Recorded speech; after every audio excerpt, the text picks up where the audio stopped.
Bonjour, je fais référence dans cette vidéo à un indicateur graphique très sympathique que Stéphane nous a envoyé qui nous permet de colorer l'espace qu'il y a entre l'indicateur et une ligne de niveau spécifique. Et donc bien que cette fonction existe sur quelques indicateurs, par exemple MACD MME Color que nous avons sur Waldata, Stéphane nous donne un moyen de généraliser et de pouvoir insérer cet indicateur graphique très facilement. Alors nous allons voir comment le faire. Déjà, vous avez le code qui est écrit ici, bande colorée si indicateur supérieur, et je vous ai recopié le code de cet indicateur. Vous le trouverez donc dans la réponse des messages. Vous voyez, ici, vous avez donc le code qui est répété. Alors, on va voir comment l'utiliser. Je l'ai fait donc avec le RSI.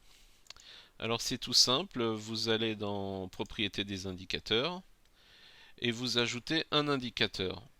Alors, déjà, je vais vous montrer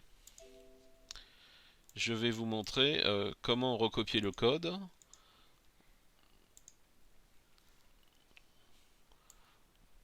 Alors, moi, je l'ai appelé bande colorée, tout simplement. Donc j'ai créé un indicateur en faisant comme ça, créer un indicateur.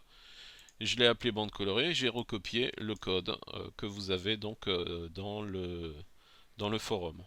Ok. Alors après qu'on a créé cet indicateur, il suffit d'aller dans Propriétés des indicateurs et vous allez ajouter un indicateur qui s'appelle donc bande colorée.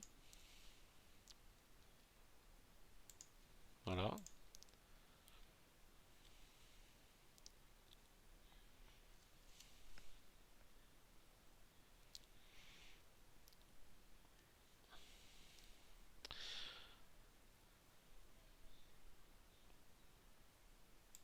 Alors ce qu'il faut c'est transformer ici et écrire indique 1,1.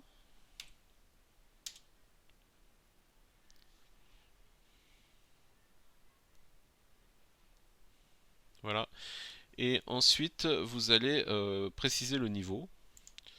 Donc, dans notre cas, on va commencer par le niveau de surachat. Donc, on va mettre à 70 par exemple.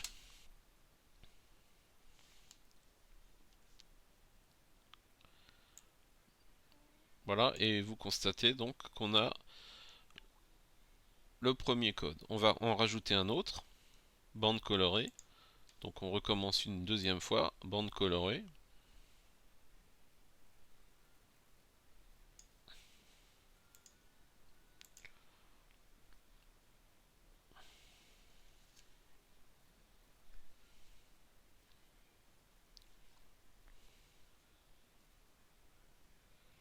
Donc là c'est le deuxième. On va mettre le niveau à 30.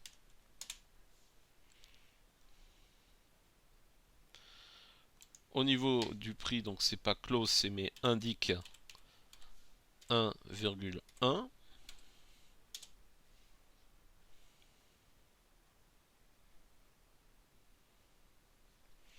Et au niveau de la couleur de fond, on va mettre... Alors, on va pas le mettre à couleur de fond, mais là on va le mettre à couleur de croisement parce que c'est en dessous qu'on veut aller et non pas au-dessus comme précédemment. Donc on va à couleur de croisement, ce qui met la couleur en dessous. Et nous allons mettre en vert par exemple. Voilà. Et de cette manière, vous avez votre couleur qui est affichée lorsque le RSI est en zone de surachat ou bien lorsque le RSI est en zone de survente.